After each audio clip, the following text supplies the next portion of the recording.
سجدہ سہو سے مراد یہ ہوتا ہے کہ انسان نماز میں کہیں بھول گیا ہے تو اس بھولنے کی کمی کو آخر میں 2 سجدے کر کے پورا کر لیا جاتا ہے۔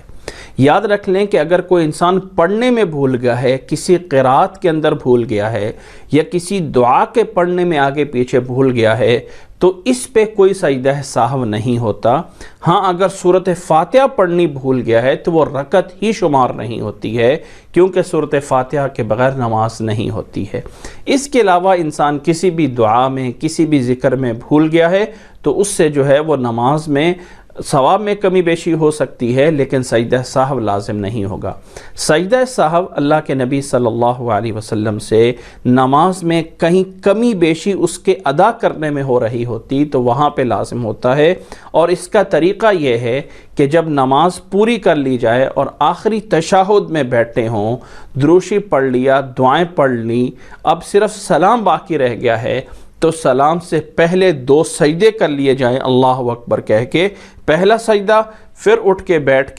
بیٹھنے کے بعد پھر جو ہے وہ دوسرے سجدے میں گئے، اور پھر دوسرے سجدے کے بعد جو ہے وہ سلام پھیر لینا۔ یہ ہے اللہ کے نبی صلی اللہ علیہ وسلم سے سجدہ سہو کا طریقہ۔ اسی طرح سلام پھیر کر پھر 2 سجدے کر لینا الگ سے بعد میں، یہ بھی سجدہ سہو کے طریقے میں جائز ہے۔ نبی صلی اللہ علیہ وسلم سے اس بارے میں 6 احادیث بیان کی گئی ہیں کہ آپ صلی اللہ علیہ وسلم نے ان موقعوں پہ اس طرح کر کے سجدہ فرمایا۔ خلاصہ ان کا یہ ہے کہ ایک حدیث متفق علیہ ہے جس میں یہ موجود ہے کہ درمیان والا تشہد بھول گئے تھے تو آپ صلی اللہ علیہ وسلم نے آخر میں سلام پھیرنے سے پہلے 2 سجدے کیے اور پھر جو ہے وہ سلام پھیر لیا۔ دوسری حدیث میں یہ ہے کہ جس انسان کو نماز میں شک ہو جائے کہ کتنی رکعتیں پڑھی ہیں، لیکن اس کا ایک گمان جو ہے وہ موجود ہے کہ نہیں پڑھی میں نے 3 ہی ہیں، شک ہے کہ پتہ نہیں 4 نہ ہو گئی ہوں، لیکن غالب گمان یہ ہے کہ 3 پڑھی ہیں، تو یہ انسان جو ہے وہ اپنی 3 رکعتوں ہی کو سمجھ کے جس پہ یقین ہے اتنی پڑھ کے باقی کو پورا کر لے گا، تو یہ بھی جو ہے وہ 2 سجدے سلام پھیرنے سے پہلے کر لے اور پھر سلام جو ہے وہ پھیر لے۔ مسلم کی روایت میں یہ موجود ہے۔ اور تیسرا یہ ہے کہ شک پڑ گیا اور یہ کوئی پتہ بھی نہیں ہے کہ شک برابر ہے، بالکل کنفرم نہیں ہے، 3 پڑھی ہیں، 4 پڑھی ہیں، 1 ہے یا 2 ہیں، تو اس انسان کو چاہیے کہ کم پہ بنیاد رکھ لے۔ 2 اور 3 رکعتوں میں شک ہے تو 2 رکعتیں سمجھ کے باقی جو ہے وہ 2 رکعتیں پڑھ کر سلام پھیرنے سے پہلے جو ہے وہ 2 سجدے کر لیے جائیں۔ یہ روایت ابو داؤد میں موجود ہے۔ اور تیسرا یہ ہے کہ اللہ کے نبی صلی اللہ علیہ وسلم نے